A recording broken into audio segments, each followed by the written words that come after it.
Julian, notice that the peanut M&Ms are wedged right after the kids. It's like,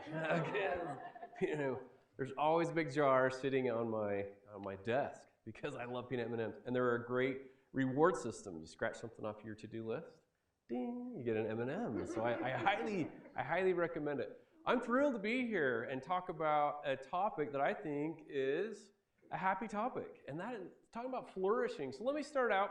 Let me share. So this is Harold and Marge. So Harold and Marge, they live in Minnesota.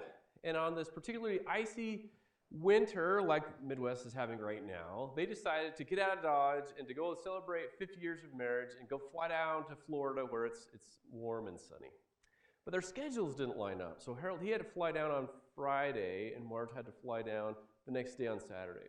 So Harold flies down, gets to the hotel where they spent their honeymoon 50 years earlier. And he checks in, and wow, things have changed and remodeled. He goes into his room, and he decides to send his wife an email. So he sends the email, and he doesn't realize that he left out one letter in her email address. And without realizing his error, he sends the email, and meanwhile, in Houston, this widow had just returned home from her husband's funeral, and he was a pastor in the church. So she comes in, she sits down, gets ready to check her email. She opens it up, she reads the first email, she screams, she passes out. Her son rushes into the room to find out what is going on. He looks at the screen, and it says, "I've arrived." He says, "Hello, honey. I know you're surprised to hear from me. They have computers here now, and you're allowed to send emails to your loved ones. I've just arrived and been checked in. I see that everything has been prepared for your arrival tomorrow. Looking forward to seeing you then. Hope your journey is as uneventful as mine was. P.S. It sure is freaking hot down here. Love you, honey." Now why? Tell me why? Why would I start a presentation with something that makes you smile, that makes you laugh? What does it do? What it does, and I start all my classes this way, the same way as I start with, first, the good news minute. The good news minute, all my classes, what are the good news? What's going on in your lives? And they'll shout out things, it's my birthday, or I'm going home this weekend, or I just broke up with my boyfriend. And we're like, oh, yeah. So we share, and then I share something with them that makes them smile, a laugh, YouTube clip, something funny, because I know that happiness, when you smile, it releases dopamine, and it turns on all the learning centers in the brain. So if you want students to learn, you get them happy. Right there, you capture them. So starting off with something that is funny, that makes them smile, that is engaging, is critical for learning. So flourishing individuals, there's so much research that has exploded on this, and I'll share some of my favorite apps and favorite books that are related to this topic. And that basically says that almost every indicator in the business world continues to show that when employees are happy, they're more productive, they're more engaged. Businesses are profitable when their employees are happy, when they're flourishing. It spills over into other areas of their life. So happiness, this idea of flourishing first, spills over into other areas of our lives.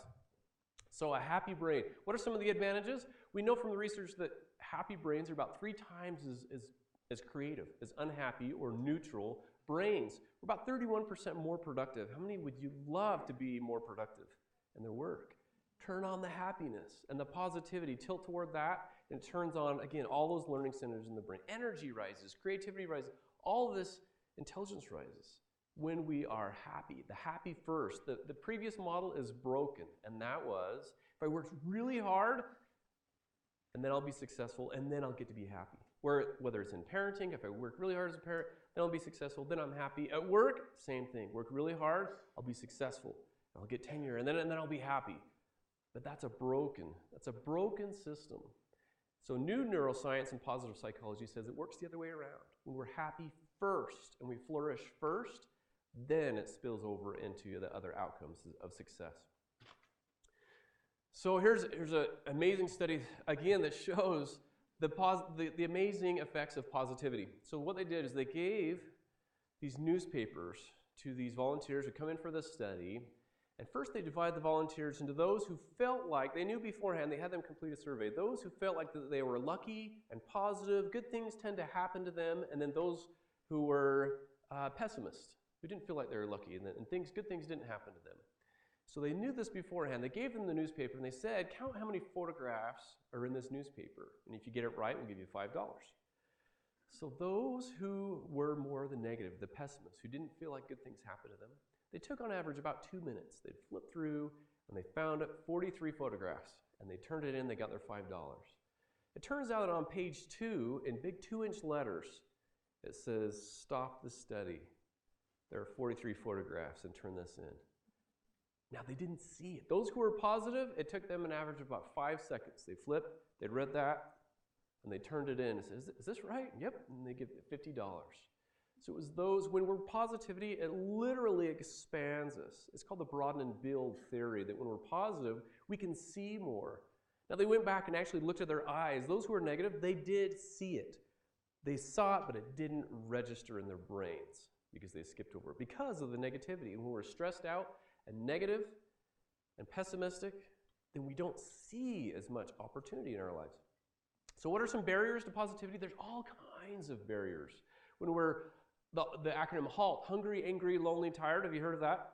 Hungry, angry, lonely, tired. When we're sick, when we're stressed out, all of this brings us down and actually turns us inward. And we're born with 5 times as many neurons, brain cells, that are wired for negativity and threat for every one that is wired for positivity and opportunity.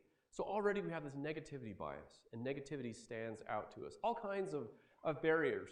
One of those in our day is what? Technoference. Brandon McDaniel, good friend and colleague of mine, he actually coined the term technoference. It's when technology interferes with our relationships and with our happiness. So for example, the Shram fam, we went to San Diego this past November for a conference. I took the Shram fam, we went out to a Mexican restaurant, had yummy food, and lo and behold, I sit down, and what did I see? This table right next to us. There's a dad, what's he doing? He's on his phone, the son, we're having this little date, this experience. Now this wasn't just a quick check my phone, I sat there and watched this for minutes at a time. He's scrolling and scrolling. The son ate his whole dessert without talking to his dad. They got up, they left. Who sat down? A couple. They sit down at the exact same table.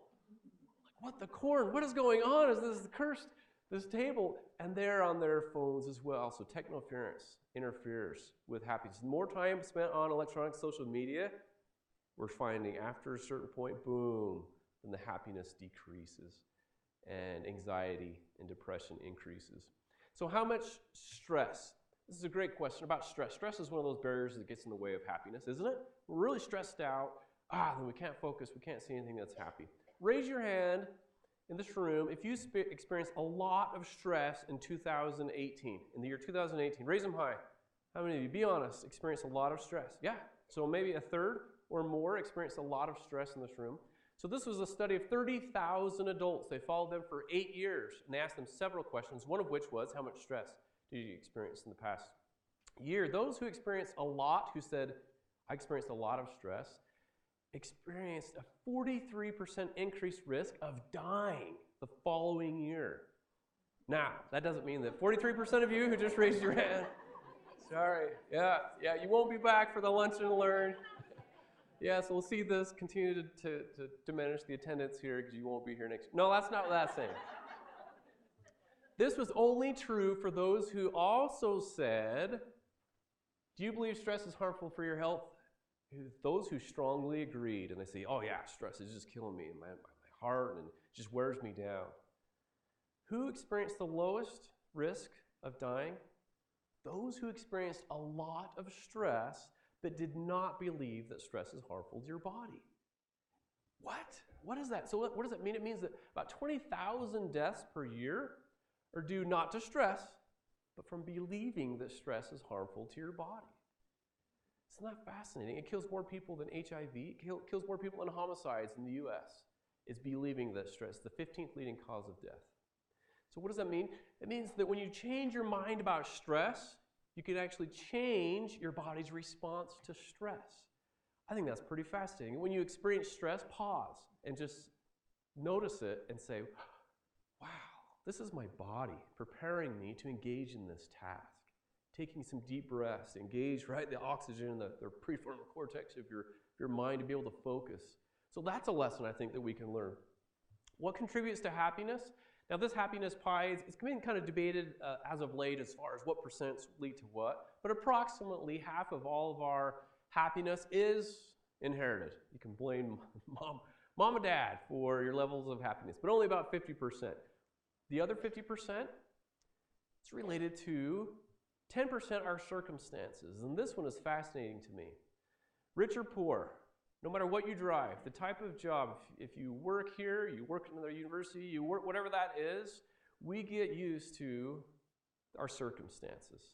It's only about 10% of our circumstances influence our happiness, whereas about 40% is our thoughts and our actions, things that we have control over, things that we get to choose how happy we are. And I'll share some of those happy hacks with you here shortly.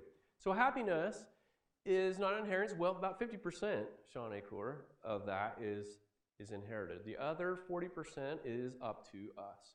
So circumstances, let's say that you lose your job, heaven forbid, in here, right? We lose our job. There are things that we can do to adapt to that. All of us will adapt to that. We can speed that process up, that adaptation. We can adapt to losing our jobs by talking with other colleagues and searching for other jobs, talking with friends and family, reaching out for support. So we can speed the process of adaptation up. We can also slow that down.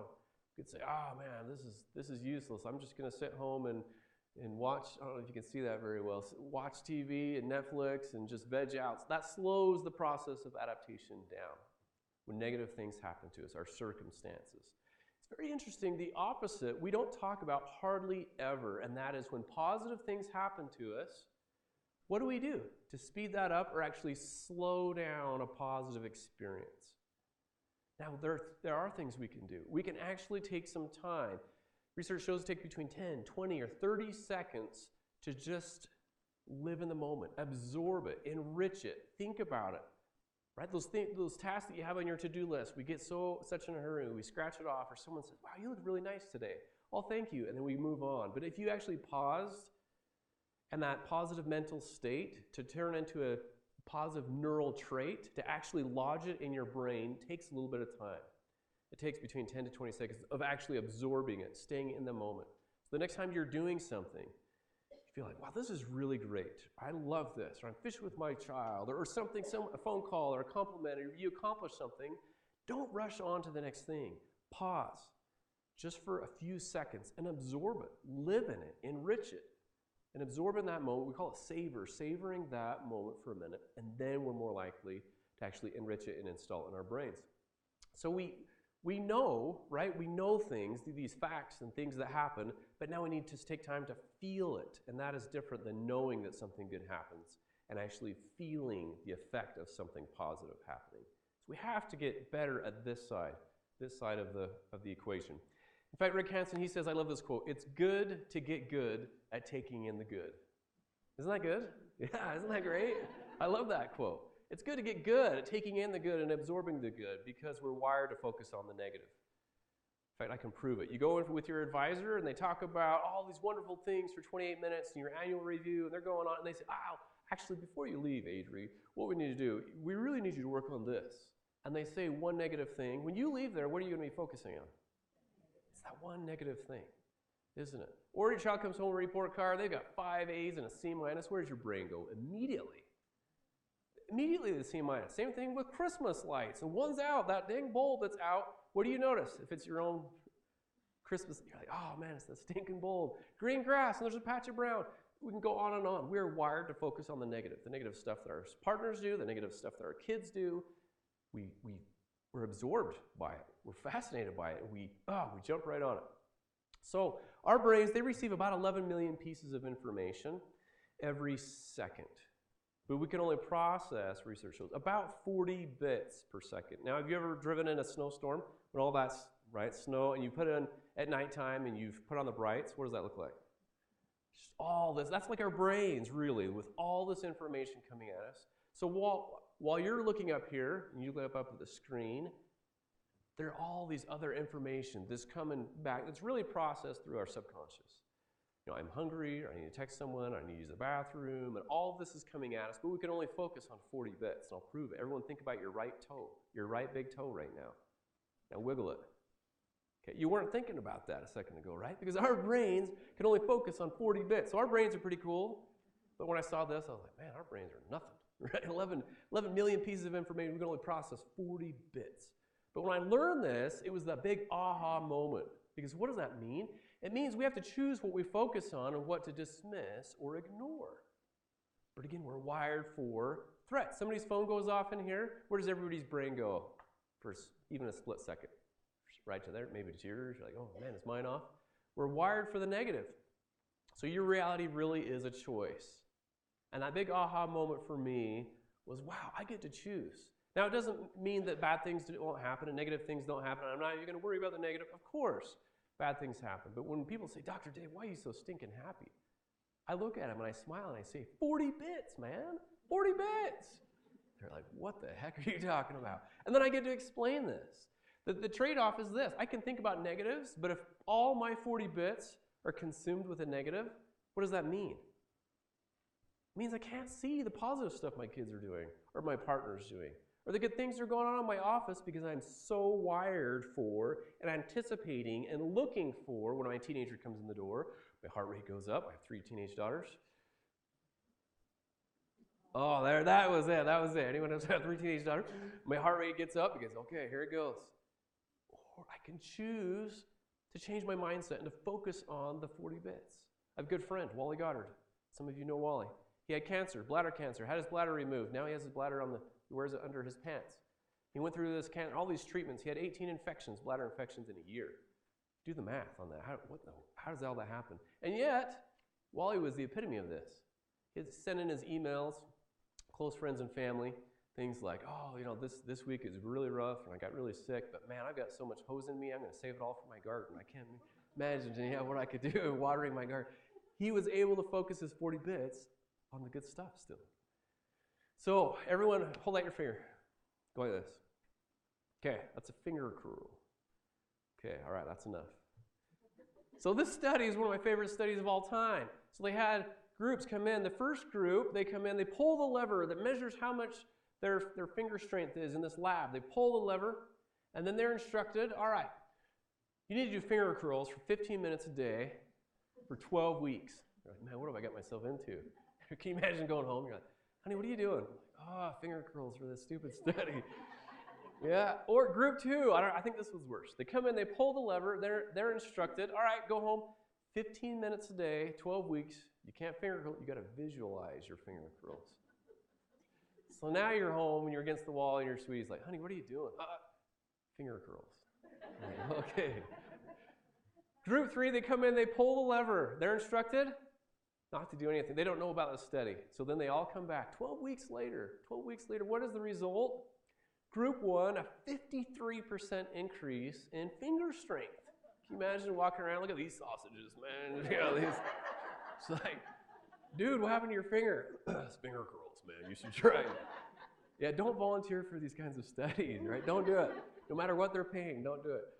Group 3, the ones that didn't know about it, they come in, pull the lever again, no increase. Group 2, those who visualized it, 35% increase in finger strength. What does that mean? It means you can forget your gym pass and all you have to do is visualize. Just think about it, right? I'm going to quit my job at the university. Wait, don't. No, not really. And open up a gym with no equipment. And just come on in. Walk out. Take a look at this. But what does it really mean? It means thinking about exercise activates the same area of the brain as real exercise. Now, some of you are like, Dr. Dave, I'll bet some of the group 2 are doing a little bit of this action on the side. So they did another study with men's biceps, and they put them in a cast with curls, with weights, and they found similar results. So they couldn't cheat even if they wanted to. Isn't that amazing? Think about Olympic athletes and athletes all over. Last year, about this time, was the Olympics. How many times do you think those in the bobsled or the luge or gymnastics, how many times did they do the routine in their head before they even landed in Olympic Village? Oh, that path in their brain was so strong before they even actually went down the real thing because they went through it over and over in their brains. The same thing can happen when you tilt toward the good and you're looking for the positive, you'll find the positive. If you want to be more compassionate, then you practice compassion. If you want to be more kind, you practice kindness. If you want to be more positive, you practice positivity. It's the real deal, and it strengthens this in your brains. So here's a positivity pyramid. When I talk and I share, up here, in all of our, right, there's going to be some correction. There's going to be, I've been corrected many times from this crew over here, things like, things that I didn't do or didn't get it on time. Correction. Underneath that is teaching. When we do a good job of teaching, there's less correct, I still need to be corrected. But when we are aware of it, then there's correction less. Underneath that, relationships. The relationships with your colleagues, relationships with your partner, relationships with your children. The principle is this. Everybody think in your mind somebody that just annoys the heck out of you, that really bugs you. Does everyone have that person, just the way that they are, just that annoying personality, their voice, the way they talk, whatever it is. Everyone have that person? Now imagine that person comes up and tries to correct you or to teach you something. So actually, what you need to do here is, and I tried to, how open are you to their correction and their teaching if you can't stand the person? Honestly. Yeah, you're not. When they leave, you roll your eyes, you're like, oh my gosh, I'm going to do it the other way just on purpose, just to take it. That's what we do, right? Because when the relationship is not there, you can forget about any kind of teaching. Same thing with students in the classroom. You have some kind of a personality, and you're in there, and you're engaged, and people will listen to you when they like you. Plain and simple. The same thing holds with parenting. So much of the parenting books, it's like 101 ways to time out. What do I do when things go wrong and how to control my teenager? It's so much is from the top down instead of the bottom up.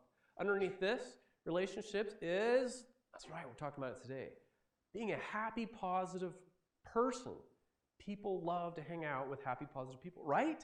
How many of you just love to hang around ornery, critical, pessimistic, annoying people? No, none of us do on a Friday night. No. It's positivity, positive, happy people. So here's some happy hacks. 21 days, don't try all these, but honestly try one or more of these. Just try one. The next 21 days. Why 21 days?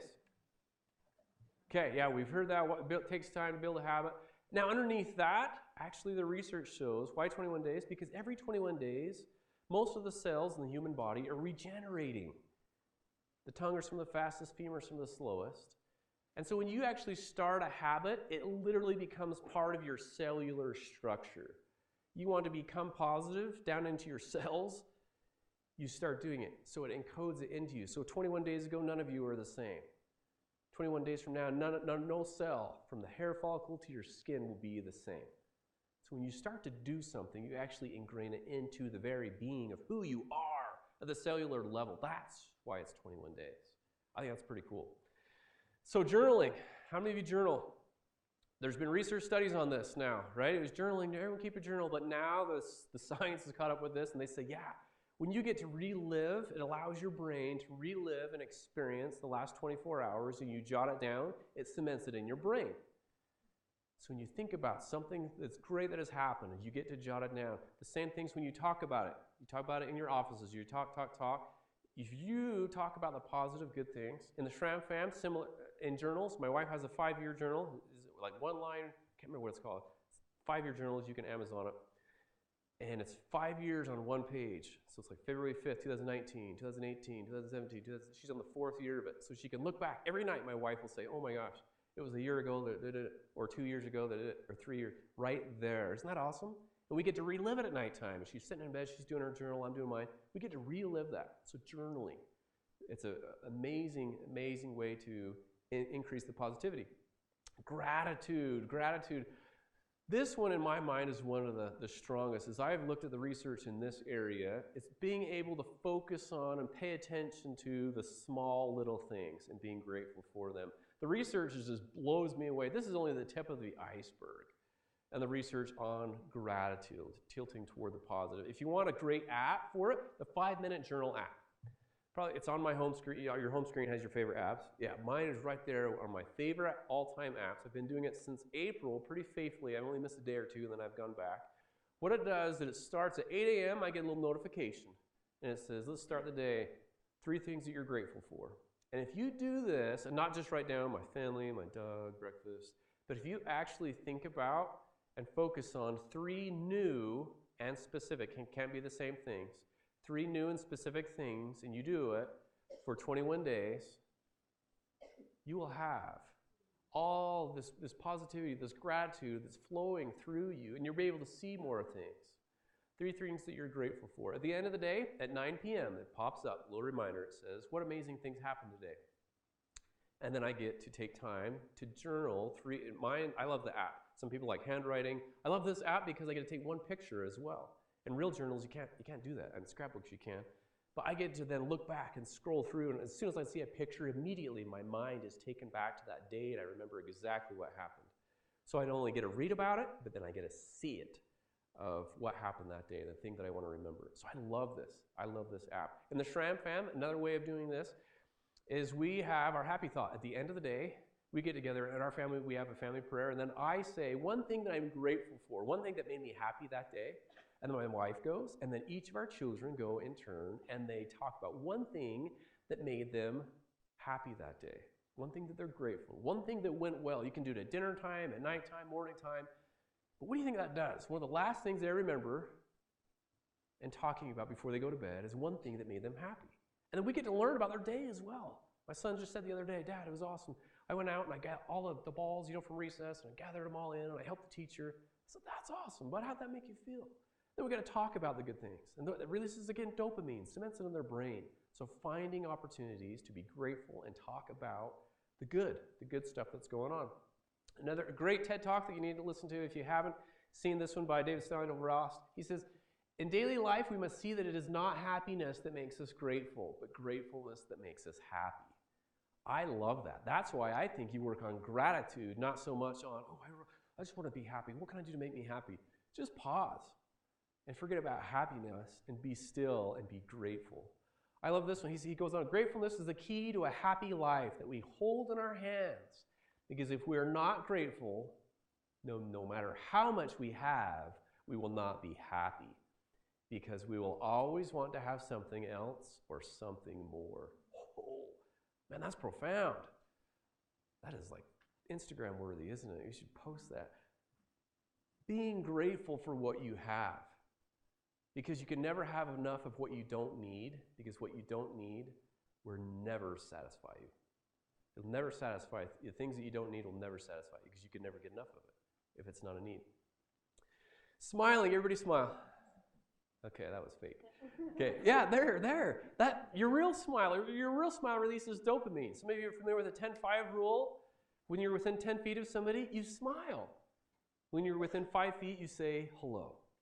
The Ritz-Carlton hotel chain, they're the first ones that came up with this, or they claim that all their employees, they're in the hall or they're at the desk. When you pass a guest in the hotel, you smile within 10 feet. Within 5 feet, you're greeting them. You're saying, good morning. How are you, ma'am? How's your day going? They talk. Walmart now has greeters. But have you noticed? Some of them are not doing their job, man. Next time, you'd be like, I know, you need to be smiling. I know why you're standing right here, right? You need to be greeting people and saying hi. That's their purpose. The 10-5 rule, so smiling more. What do you see when you first, what's your reaction when you first see that? I know, it is, right? We have mirror neurons inside of our brains, and when we see something like that, immediately the neurons in your brain say, oh, and they smile. Don't we? Now, it's not the same for all smiles. Like, that one doesn't do quite as much as the other one, so get rid of that one. So not all smiles are created equal, but those smiles bring a smile to our face. Now, how many in this room, do you, raise your hand if you think that you smile at least 20 times per day, honestly. Okay, yeah, pretty happy group. Some of you are a little grumpier than others, need to work on that. Research shows only about one third of us, of adults, smile at least 20 times per day. 14% of us smile less than 5 times per day. It's like, man, you're not going to live very long if you're not engaging in life and have something to smile and be happy about. Kids, how much do they smile? One study showed as much as 400 times per day. You're just like happy all the time. Yeah, the greatest cause of unhappiness is us, right? We're getting after them. They're just living life and having a great time and so happy. In fact, a smile produces dopamine, and a British study showed that one smile can produce as much happiness as, get rid of that one again, 2,000 bars of chocolate. What? And you don't get all the calories, man. So just smile and give someone else the chocolate bar. You're like, yeah. Yep. 2,000 bars of chocolate, it releases as much dopamine as one genuine great smile. So we have to smile. Simple little habits. These are freebies. These are things we can do all the time. Just live your life this way. What about positivity and longevity? There's an amazing study at Mills College, and these women, 114 of their pictures, age 27, and then they followed them for 30 years. So 27, 43, 52, and then a 57. So they followed them, and just from their pictures in their yearbook, they found out some things. They found out that those who were smiling and had big, genuine smiles were happier, lived longer, fewer health problems, lower levels of mental health, of anxiety and depression at every level, just from their smile. They did another study with baseball cards. They looked at 150 baseball player photographs from 1952, and they found, man, is there something to this? And they looked at those. There's some of those who are kind of like a genuine smile, some of those that are the fake, the stewardess on the airlines, they have to pretend like they're smiling. Yeah, buckle up, and all that stuff. Yeah, that's not a real smile. That doesn't release the dopamine. And then those who are just kind of grumpy gusses. And they followed them. It turns out that no smile, on average, age 72. Small smile, fake one, 75. Full smile, age 80. Isn't that fascinating? Yeah. Now, it doesn't mean if I smile, I'll live longer. I think it's part of who we are, that this is who they are, that they engage in those things. They find meaning and happiness in the small things in life. So another one, exercise, right? But what did we learn about exercise? So far today, if you've only learned one thing today, you just have to think about it, man. Just think about exercise. No, real exercise is one of the most important things you can do for your body and for your own happiness. This morning today, 20 minutes on the elliptical. I have a little workout and put on my ear pods and listen to TED Talks, and I get that exercise in because it is so much for real exercise. Lowers depression. And he said, I just read another study, real study, that showed that they had three groups. One that had those who had major depressive disorders. One that had medication and exercise, and another one that just had exercise. They all, after 4 months, you saw improvements. After 6 months, they started to see relapse. 38% relapse for those that just had the antidepressant. 31% relapse in those that had the exercise and the antidepressant. 8% relapse for those who just exercised. I was like, what? Yeah, real study that showed this. And I think exercise is it can be so helpful in so many areas of our life. Diet, sleep, and the sleep studies out there are fascinating. We learn now more. Matt Killingsworth, I think, is the guru in this sleep area, Why We Sleep. He wrote a great book called Why We Sleep.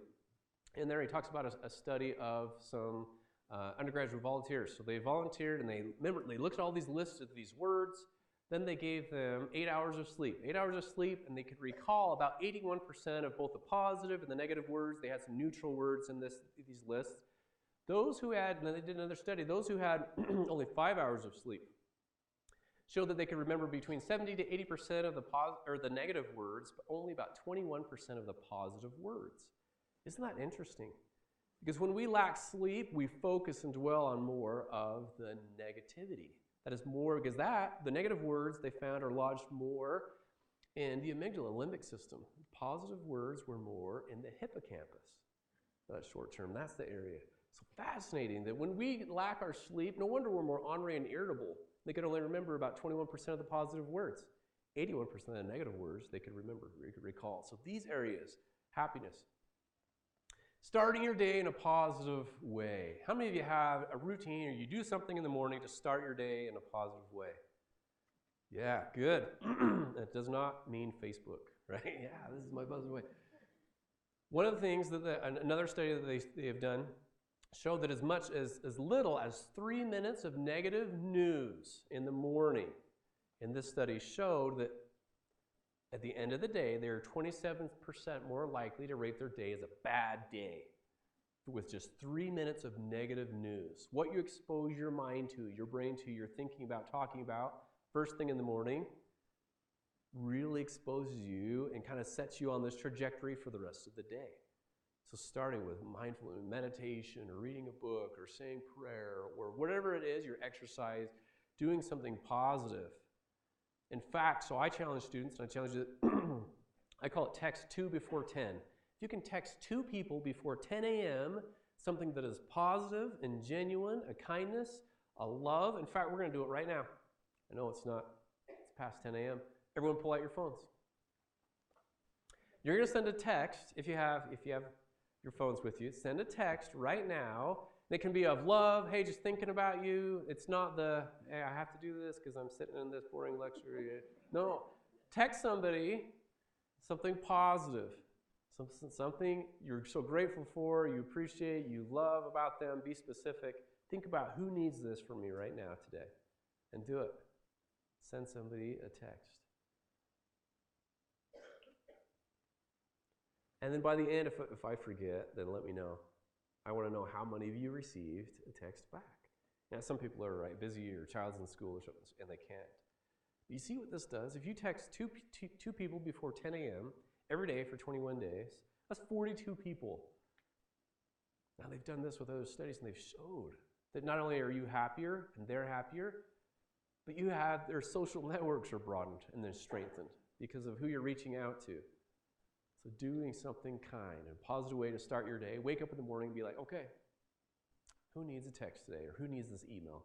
It's gratitude, love, appreciation.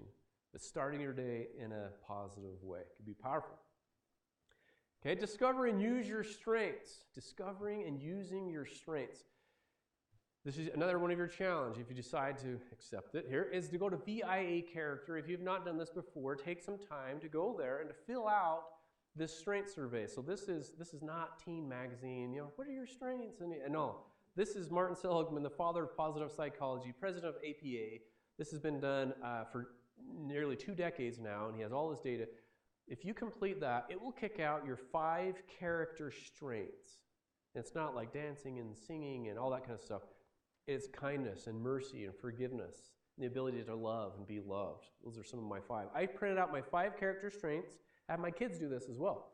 Mine are right there at the bottom of my computer.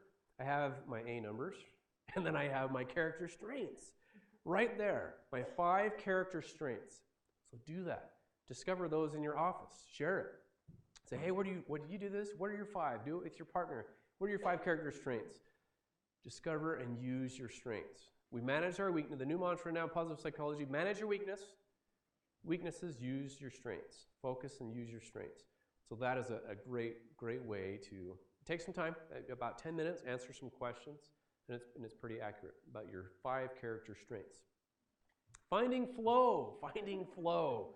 Flow, for some people, is milking a cow for years and years. They just love that. Flow is that activity.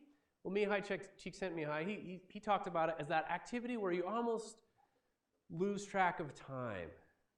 It's like entering in, I don't know, for the second, it's just sitting there and entering in all this data. You just lose track of time. No, it's that opportunity where you lose yourself in it. It can be gardening. It can be, you can find flow up on the ski slopes. Today you're so immersed in it. It uses your gifts, your talents, your strengths in a great way. So Mihai Csikszentmihalyi, he says, a state in which people are so involved in an activity that nothing else seems to matter. The experience is so enjoyable that people will continue to do it, even at great cost, for sheer sake of doing it. So all of us need to find that state of flow, of what do you just absolutely love doing. You can immerse yourself in it. Athletes will call that getting into the zone. They can just go, and before, wow, 2 hours have gone by, and I've drawn, or I played the piano, or I've done something that uses your strengths. So he talks about these best moments occurring in humans who are able to get that creativity that matches opportunity. You put those together and finding some time to immerse yourself in flow. It's where you can't think of really the stresses and the stuff that's going on because you're so immersed in something. And it uses all 40 bits of what you're thinking about, all that process right there in an activity. Digital measures, right? And you just get in there. No, that is not flow. Here, what else is not flow? Fortnite, that is not flow. I keep telling my son, God, I'm immersed in flow right now. I should have never have told him these things, right? Now it comes back to haunt me. No, that's not flow, son. Or engorging or just sleeping or vegging. Yeah, that is, I know hours can go by, but that's different when you're just sitting there and not really immersed using your strength. So that is not good. Meditation, this, in recent years, the research in this area is exploded, showing that actually 8 weeks of 20 minutes of meditation consistently can increase the thickness of the gray matter in your brain. Yeah, and that's the area that has with focus and attention and compassion. So if you feel like, man, I'm all over the place, compassion or mindfulness, meditation, yoga, all those types of things, be able to focus and just pay attention to your breathing. And some of you are like, oh, I have no time for that. Then just do 1 minute. 1 minute and just pay attention to your breathing and nothing else. Just big, deep breaths. Just focus on that for a second and nothing else. You'll find that your mind wanders, especially at first, but slowly bringing it back to this. In fact, our mind wanders so much, about 47% of the time, our mind wanders. So when you're engaged in an activity, 47% of the time, you're thinking about something other than what you're doing. Raise your hand in this room if you have thought about something. You've looked up here and it looks like your eyeballs are on me, but you've thought about something else. Yeah, the rest of you are not telling the truth. Liars, get them out of here. They're all lying. Our mind wanders a lot, it turns out. Now look at these activities. Right over here, it's taking a shower, doing our hair. 67% of the time, we're thinking about something else. Commuting, when you're driving, are you thinking about driving? No, you're not. And your car just gets here and you're like, oh, wow, what happened? Yeah, listening to music, housework. Yeah, don't show your bosses this one. I'm working, I promise, I'm working. Yeah, you're not. 50% of the time. Shopping, taking care of kids, reading, eating, exercising, and making love. What the heck? 10% of the time. Yeah, don't show that one to anybody. But our mind wanders a lot. So this meditation, this mindfulness of being in the moment with whatever you're doing. Now some of this is okay because a lot of creativity happens when our minds can wander. We can listen to other things. RACs, one of my favorites, random acts of kindness. Random acts of kindness. In fact, Martin Seligman said, of all the studies they've done, 40 years worth of all these little experiments with people, they found this, quote, the single most reliable momentary increase in well-being is an act of kindness. Is an act of kindness. Of all the things that they've done, if you want to boost happiness fastest, you do something kind for someone else. Because what it does, it has the double benefit. The recipient is happy, and the person who does the kindness is happy as well. So it's this double dose, because we get happy from making others happy. We even do that with pets. Isn't that sick? Like my dog tonight, when I come home and I'll just rub him and he'll give him a belly rub, and I get happy making him happy. And when I start thinking about it, I'm like, okay, I'm done, buddy. Yeah, that's weird. I get this high, this little boost of doing something kind for someone else. Okay, staying alive. These are some interesting area on this one. They've done some meta-analysis. Julianne Holt, she's actually BYU, 2 meta-analyses on these areas of what predicts longevity, how long we're going to live in this life. Clean air, not big. You know, we think about, the inversion, okay, to a degree. Hypertension treatment for hypertension. Yep, lean versus overweight, so body mass index. We get that one, that's a little more predictive. Exercise. Now, this one I've actually gone back and looked at some other studies because I questioned that one and I was right. They used a 2003 study on this one. So now they have much better ways of tracking exercise. Exercise is actually way down on the other end. Yeah, real exercise, not mental exercise. I don't know if they've done a study on that yet. Cardiac rehab, flu vaccine. How you got your flu vaccine? You're like, oh, check, ding. Yeah, I'm not as likely to die here soon. Quitting drinking, quitting smoking. How many of you have done that? Man, now you guys are living a long time. Here we go. Close relationships, the quality of your close relationships. Huge predictor of how long and how well you're going to live in this life. What's number one? Turns out, quitting Fortnite is no, it's not. Social integration. So that ability, it's the people that you're around. So close relationship is more kind of my sweetie, those that are close families, those that I see every day, close. The social integration, those people that you meet at the grocery store, at the office as you're walking by, having a supportive boss and an environment, show this to them and say, hey, I need some more support. You're killing me here, right? You're killing me here. Social integration, being able to integrate with the people around you. Some people are, I'm just not a people person. You'll learn to turn outward, at least appreciate those people. Send them a text then if you don't want to talk to them. Send them a text before 10 a.m. Isn't that interesting? The research continues. If you wanted a great TED Talk, this one by Robert Waldinger. So he manages that Harvard study, the longest study now on happiness and well-being. Says overwhelmingly, what makes a good life and predicts longevity is the quality of your close personal relationships. Dr. Dean Ornish, he says he knows of no other factor, not diet, not smoking, not exercise, stress, genetics, drugs, surgery, that has such a major impact on quality of life, incidence of illness, and premature death from all causes. It doesn't mean that those don't matter, but what they're finding is that when your relationships are not well, it affects your entire life, your body, your stress, all these other things that are going on. So social, close relationships. And what do we learn? Happy people make for better, close, happy relationships. So here's Dave's faves. Here are some of my favorite books right now in this area. Now, I included Upward Spiral just recently. I read that one. The best book that I've ever read on anxiety and depression, hands down. It is awesome. I just bought 5 more, right? I can prove it over here. About 5 more. Because then I will give it away to people who are struggling in their life. And I say, man, this book, it's amazing. Blinkist, have you heard of Blinkist? Blinkist, you got to download this app. It's like $4 per month. It's cheaper than Audible. But what it is it gives you the 15-minute version of over 3,000 books. They're continuing to upload, and then they're like on leadership, happiness, parenting, marriage, business. So these type of books, and they're adding. So this app, I listened to 11 books the other day, going down to St. George. 11 books. I listened to 3 books a day, one on the way to work, one on the elliptical, and one on the way home. I can listen to 3 books, the 15-minute version of the book. And if I really like it, then I buy it. I send it to Leslie and say, hey, yeah, here's another book I want. So great books. Another great one I just got, How to Be Happy at Work. Yeah, get that one. Annie McKee, great, good stuff. Give it to your boss if he's ornery. Yeah, great little gift. And ask them to give one to everybody. So How to Be Happy at Work by Annie McKee is another great one. Here are some apps and podcasts, more of Dave's faves that I really enjoy, that I like. You see the 5-minute journal down there. Happify. Happify is a great one about little things you can do, little exercise, little happy hacks. These are all research-based ones. So these were developed by scholars and researchers in the area. Headspace and Calm for meditation, and some podcasts that I love. Live Happy Now. I love that podcast. It's just all about, well, there's gratitude or kindness, and it gives the interview kind of the best of the best scholars in these areas. So I love to be able to take advantage of the technology and what we have these days. And in essence, really my message is what? People like happy people. They really do. People like happy people, and happy people have better relationships with their kiddos, with others around the office in the area. So I'll leave you with some motivating words from my 8-year-old daughter. Have you ever had that day when you can't get your kids to bed fast enough? Do you remember back for some of those?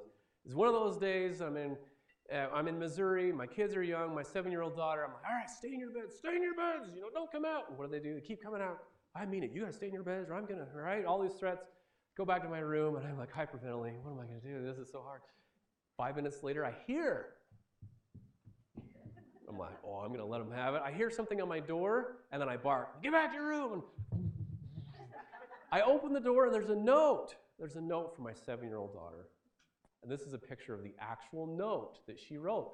And it says, you can't see it very good, so I'll read it. Thanks a lot. I know it can be hard being a mom or dad, but you got to stick with it. I thought, oh my gosh, that was so... The kids totally called me out, right? You're supposed to be happy, Dad. And then on the back it says, look on the back, and on the back it says, don't worry, we still love you. Oh my gosh.